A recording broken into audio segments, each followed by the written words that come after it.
கோவத்தூரில் அதிமுக எம்எல்ஏக்கள் தங்க வைக்கப்பட்டுள்ள இடத்தில் உரையாற்றிய அக்கட்சியின் பொதுச் செயலாளர் தன்னைத்தானே சிங்கம் என்று கூறிக்கொள்வது வேடிக்கையாக இருப்பதாக முதலமைச்சர் பன்னீர்செல்வம் விமர்சித்துள்ளார்.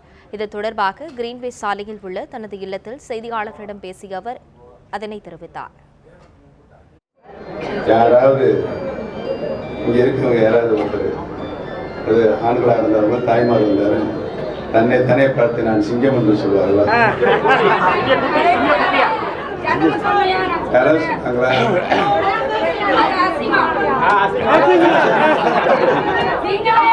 என்ன சொன்னாங்க? யாராவது சொல்லுவாங்களா? என்னமா சொன்னீங்க? அசிங்கமா? அவங்க அசிங்கமா?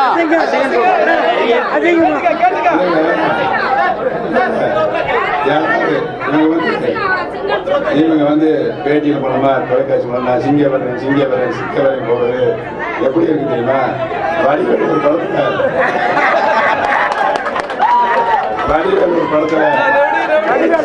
போலீஸ்கள் ஏற போகல ஜோக்கர்